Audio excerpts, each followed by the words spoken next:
Welcome, everybody. My name is Caitlin. I'm the editor of International Confectionery and International Bakery magazine.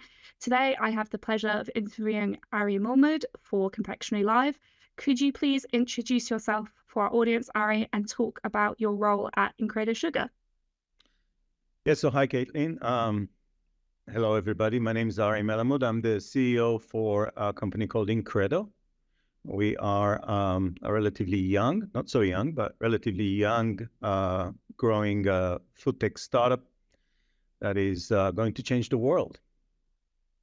Great, a very succinct introduction. So I wanted to start the interview by talking all about sugar, since that's what you're involved in. You're looking at sugar reduction solutions. Do you think, when it comes to the confectionery space in particular, that sugar is a very scrutinized ingredient? Would you say it's the most scrutinized ingredient? Yes, I would say it's definitely one of the top 2, 3, together with saturated fat and sodium. I would say probably the sugar and fat are the biggest problem for the world today within the food ingredients world. So definitely sugar is something that consumers are very aware of and something that needs to be dealt with. A lot of people, a lot of companies tried to deal with this over the years, but definitely this is probably the top challenge for food companies, together with saturated fat. I'd say these are the top 2 scrutinies. Why do you think consumers have become so conscious about sugar? I mean, when we talk about confectionery, we're very aware that we're eating sugary, calorific goods.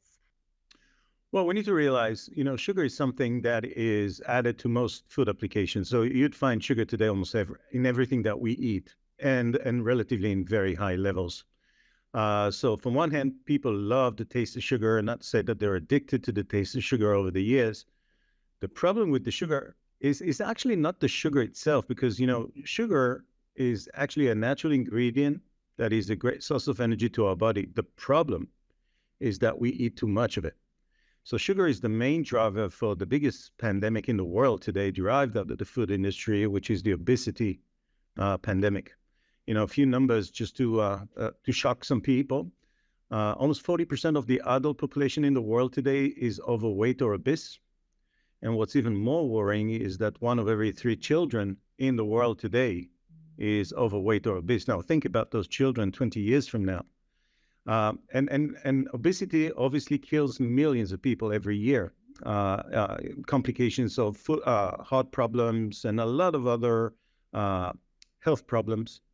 So what happens over the past few years, it's not directly connected to sugar, but consumers have become more and more aware to what goes into our food.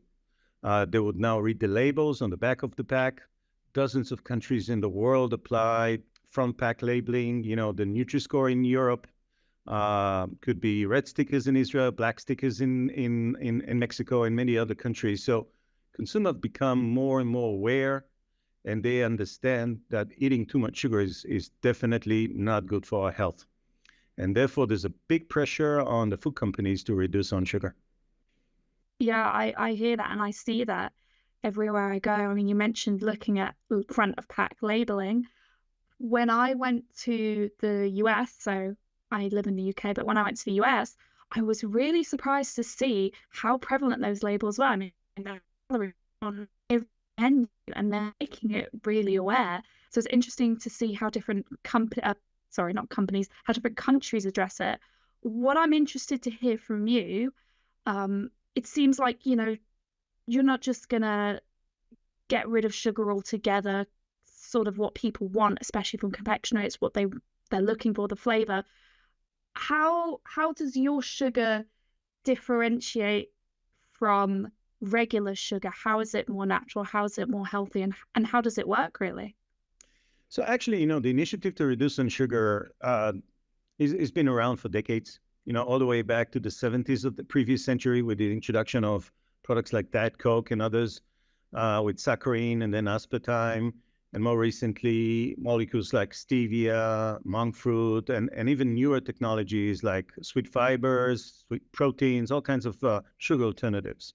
Now, sugar alternatives have 2 main problems in common. All of them regardless if they're natural or artificial, if they're very sweet like stevia. Stevia is 400 times sweeter than sugar. But the problem with all the sugar alternatives, the first problem would be that they have a different sweetness profile. So if you take a product like a chocolate and you remove big parts of the sugar or all the sugar even, and you replace it with stevia, it will completely change the original taste of the product.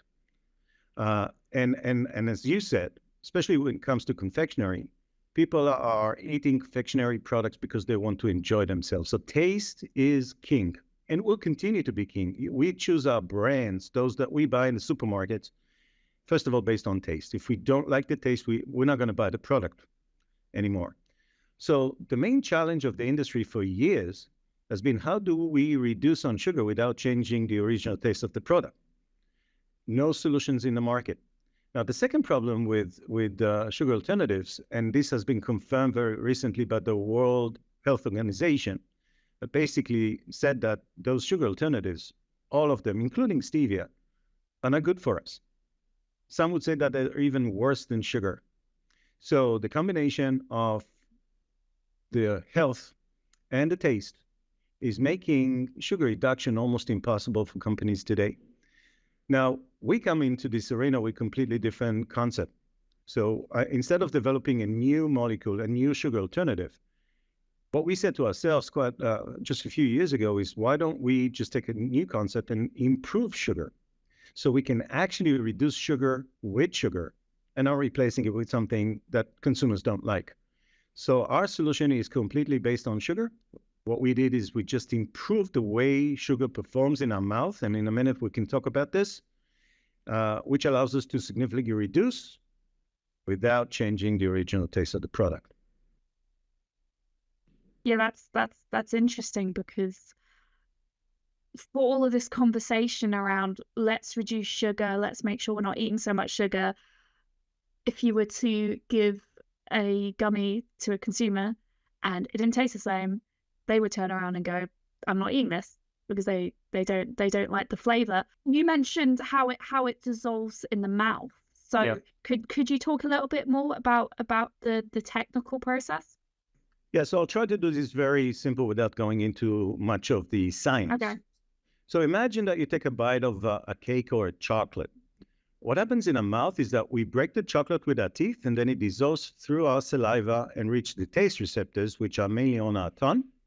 And then those taste receptors sends a signal to our brain about the different taste that we just felt. The problem is that this whole process before we swallow takes just a few seconds. So it could be 2 seconds if you are a fast eater, or 4 or 5 seconds if you are, I'd say, more polite. But this is a very limited period that doesn't allow most of the sugar to actually break, dissolve, and even reach the taste receptors. So the sweet taste that we feel is only 20 to 30% of the sugar inside the bite that we just took. The rest just goes into our body without even reaching the taste receptor, so it doesn't have any effect on the taste. And once it goes into our body, it turns into fat almost immediately. So what we've developed is nothing chemical. So we're not creating a new molecule. We're not adding any chemicals. We're structuring the sugar crystal in a different physical way. So our sugar crystals are, in a way, more breakable. The professional word would be more amorphous. So once you take the same bite from the same chocolate, but now with our sugar in it, our sugar is called Incredo sugar. Our sugar breaks faster and dissolves faster. And therefore, under those very few seconds, more sugar actually is able to reach our taste receptors, giving us a boost of sweetness if we kept the same level of sugar, which basically allows us to significantly reduce. We can reduce up to 50% of the sugar inside the recipe without changing the level of sweetness, but not less importantly, without changing the sweetness profile, because it's still sugar. And that is a significant achievement that you can find in the market today. Nothing like this in the market today. This will basically allow most of the food companies, definitely the confectionery companies, to reduce up to 50% of the sugar levels inside the recipes without you noticing any difference in your product. Yeah, I wanted to ask you about your customers, so food manufacturers, and more specifically confectionery manufacturers. When you speak to them about sugar reduction, What are the questions that they're asking you? What are they concerned with and how the sugar performs? Yeah. So again, the first question, the number one question or test would be the taste.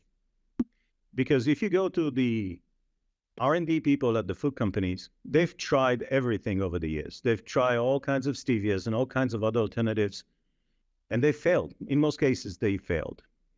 So what we do in the first meeting with every customer, and our customers are the food company. So we are not a B2C company. We are a B2B company, which means that we sell our product as an ingredient to the food companies, who then can reduce significantly on the sugar that they have in their recipes. So the first meeting that we have with the customers is tasting.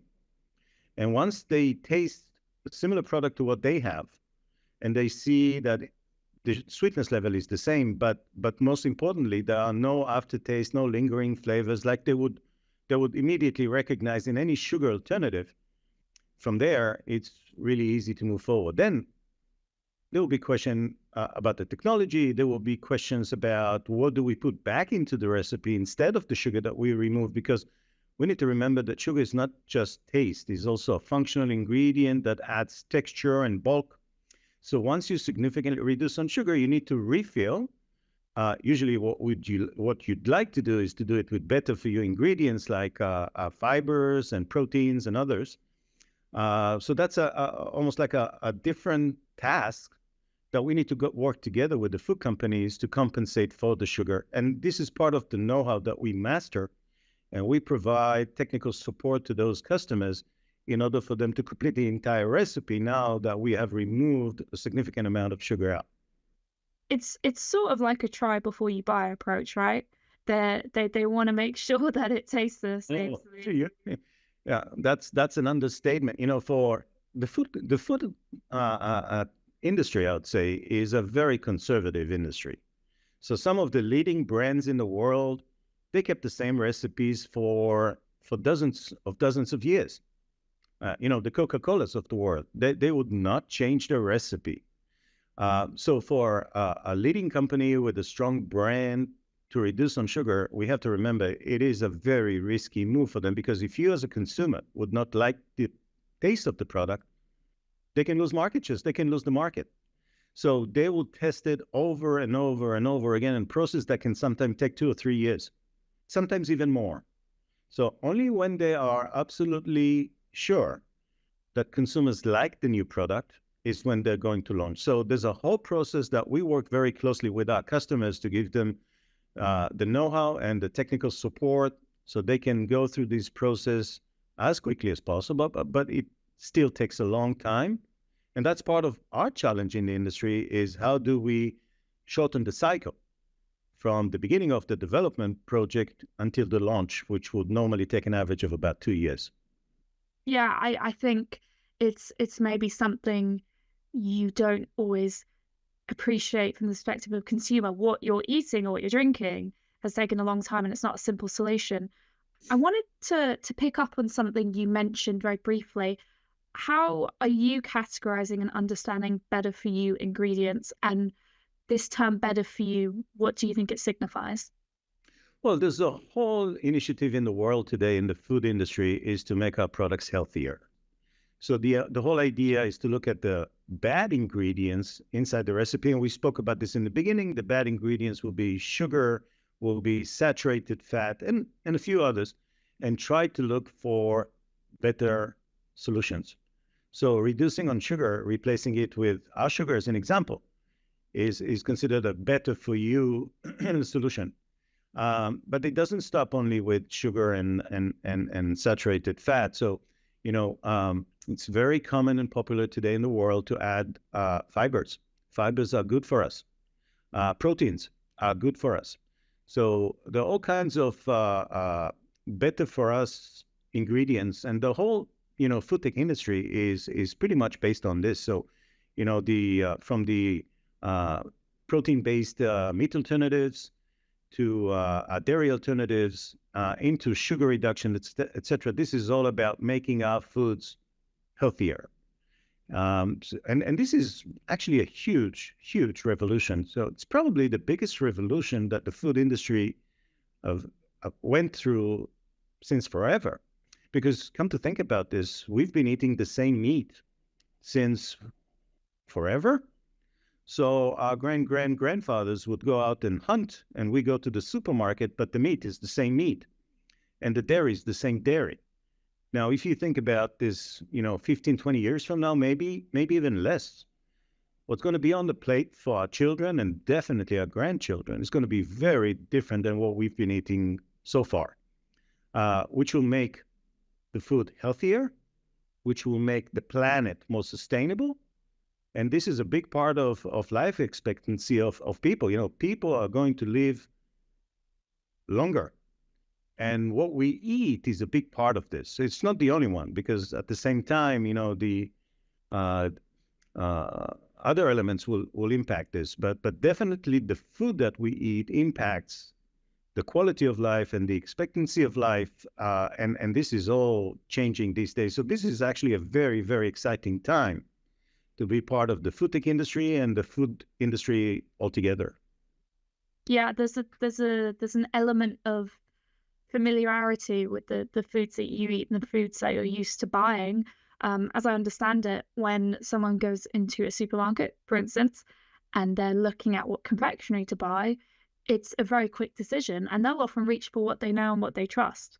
So I imagine part of the challenge for you with your interactions with food manufacturers is not only convincing them, but as you say, convincing the people that buy their products that this is something to buy into. You mentioned talking about the planet, protecting people and protecting planet. That's a very big theme for us here at Confectionery, talking about sustainability in its many forms.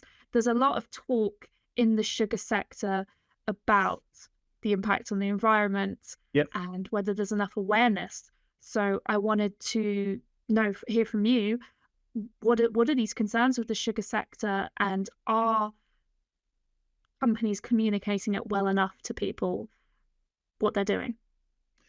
Yeah, so you're absolutely right. Yeah, we need to understand that sugar is not only a health problem, it's also a huge problem for the planet. And people, as you said, are less aware of the impact of the sugar industry on our planet. So just to give you a rough information, sugar is the largest crop being grown on Earth, which is almost as big as number 2 and 3 combined, which are rice and wheat. So it takes more space. It takes a lot of resources from the planet, from water to others. It is a huge contribution to the CO2 emission because, the way sugar is manufactured, regardless if it comes from, it's mostly out of sugar cane. Sugar beet has less impact. But the way sugar is produced is that you grow the crop and then you harvest it and then you crush it. So you get the juice. And then it goes through the process of becoming sugar. But 80% is waste, and that waste is currently burned, and which is a huge negative contributor to the CO2 emission. So by cutting significantly on the consumption of sugar, we're not only going to make the public healthier, we're going to make our planet more sustainable, and that is almost as, if not as important as making people healthier. You hear those terms used a lot, right? Protecting people and the planet, because there needs to be this awareness that what we eat always has an impact in some way. Did you have this in mind? How are you looking at making sure you source more sustainably, or is this a consideration at the moment? Yeah, so first of all, embedded into what we do, we consider ourselves as an impact company. So we are making an impact on the world, both on health and sustainability. That's inside the core of what we do. But definitely this was on our scale when we started. So the initiative to reduce on sugar, we did not invent that. We're kind of enjoying what I call the wingtail of, or the tailwind of the market, where consumers, through their awareness, are looking for consuming less and less sugar. So this is, in a way, something that is easier in our category compared to some other categories where you actually need to invent the demand. Obviously, it's not across the world, so there are countries where there's more awareness and other countries there are less awareness. But definitely, when you talk to the large food companies, and those are usually global companies, they are definitely aware of the impact of sugar, both on health and sustainability. And most, if not all, of the big companies, as well as the medium-sized company, have ESG initiatives. So part of what they do and their commitment back to the society is to reduce the impact on the planet and to make foods that are better for us and healthier. So this is definitely in the core of what we do. This is in our mission, in a way. And so we are here to make the world better, both from health and sustainability standpoint, without sacrificing on taste. Because when it comes to the dilemma between making the world better or taste, this is where the gap opens. So a lot of people say, yeah, but I love my chocolate. I love my confectionery products. I can give up on this. So basically what we're allowing to the food companies and consumers is the reduction of the need to compromise. You can still enjoy the same taste that you love, but with a lot less impact on your health and on the planet. Absolutely. I hear that for sure. I wanted to ask as well about your partnerships, the companies that you partner with. How are they supporting the growth of this sugar reduction market? Yeah, so since our customers are basically all food companies across the world, but since we are still a young and still relatively small company, we had to be very focused. So our first target market was the US, or actually I would say North America, where we've launched our product at the back end of 21 into early 22. So we've been commercial for about 18 months now. I can say that the feedback from the US market is even beyond our expectations. We are currently running hundreds of projects with some of the biggest, as well as the medium and even small companies in the US. I'm not going to mention brands and names, but you can imagine this will include most, if not all, of the big brands that we all know. They've been waiting for a solution. And so we're running those projects. We already launched a few products in the US market, partnershiping with some leading brands. I can mention maybe one large partnership that we have. That will be with a company called Blomer. Most people in Europe don't know Blomer, but Blomer is the largest B2B chocolate company in the US. So they produce chocolate as a raw material and selling it to companies like Hershey's and Mars and others. And then those guys will take the chocolate and convert it into the different applications that they produce. So Blomer is a huge company in the US. And we've been working with Blomer to develop a solution, which I'm glad to say that just about 10 months ago, they've launched 2 new chocolates into the market. One with 30% reduced sugar and the second one with 50% reduced sugar. Based on our technology in what they call the biggest innovation that they have introduced to the US market in the past few years. And I'm really happy about this partnership because, a company like Block sells in the US and then take our technology and act almost as like a distributor in a way. But at the same time, our team on the ground in the US is working with, as I've mentioned, hundreds of other companies, different stages of development. We're expecting about 9 to 10 launches of products on the shelves with different brands in the US this year. Already 4 or 5 are there already, and more launches into next year. Now, when it comes to Europe, we've just launched into Europe about 5-6 months ago.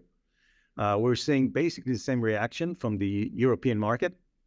We're running some really advanced projects in Europe as well. The one that I can mention is the joint development agreement we have with Ferrero, which is the second largest confectionery company in the world and the biggest one in Europe. And I think that we've been working under this joint development for the past few years. And I'm really happy about the progress that we make with Ferrero. I mean, when you talk about impact, being able to work directly with companies, as you say, make chocolate for so many other companies is fantastic because that way you get to reach as many people as possible. Right. So it's fantastic to hear that. With regards to commercializing your sugar, did you face any challenges because you are, as you say, a B2B company? Yeah, so the main challenge we spoke about, which is to prove to those food companies that we can deliver on our promise and maintain the original taste of the product with a lot less sugar. That's the easy part. The second challenge would be, what do we recommend for those companies to use as a filler? And the third challenge, which is true for every sugar reduction project, is cost. Because as we probably understand, sugar is one of the cheapest ingredients inside the recipe. It's really one of the cheapest ones. So once you remove, let's say, 50% of the sugar and you need to refill, and you use better for you ingredients like fibers and proteins, those are usually much more expensive than sugar. So a big part of the concern of the food companies is, how do they manage cost while they are reducing on a cheap ingredient and adding more expensive ingredients inside? So part of what we've developed is the ability to offer different solutions for different recipes for different companies. So in some cases, we would use better for you, the best solutions in the market, as I said, fibers and proteins. But in other cases where the customer, in this case, the food company, is more sensitive to cost, we can do some of it, especially in confectionery world, with other cheaper ingredients like flour, starch, and some other alternatives. So this is a big part of what is required from a company like us when we approach the food companies, is to come with different solutions to match different needs in terms of consumer needs, profitability needs, etc. So it's quite complicated. You know, sugar reduction sounds simple, but it's actually very, very complex. And I think that we're coming with big news to this market.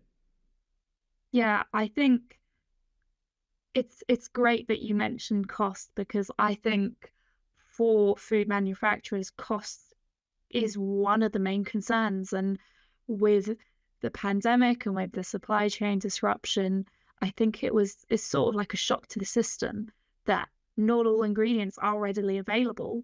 Mm-hmm. So they've got to work around that. Just finally, I wanted to ask you about your rebranding, its significance, and I suppose how it ties in with communicating to people your message and your mission.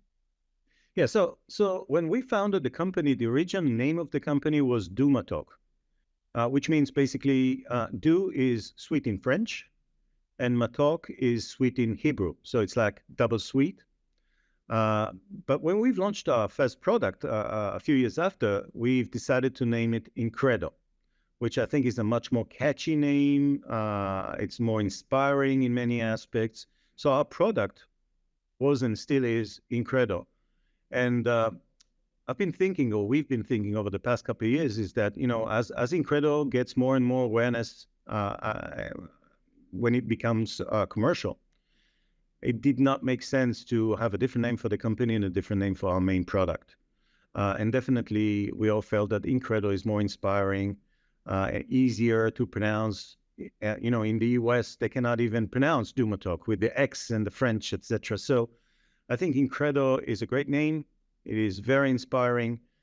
So we've decided to choose Incredo as the company name as well, which makes a lot of sense. So by using the same name for the company and the main product, you become more efficient in how you spend your advertising and marketing budgets, because you don't really need to support two brands.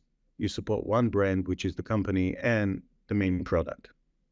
I think it's really interesting because it clearly provides insight into what you were thinking, and especially with regard to can consumers pronounce this name, it's obviously a really important consideration. So it's great to hear about the progress you're making, Ari, and the work you're doing in the sugar reduction sector. So I wanted to thank you for taking the time to speak with me, and for providing so much food for thought. So thank you so much for taking this time and for talking with me.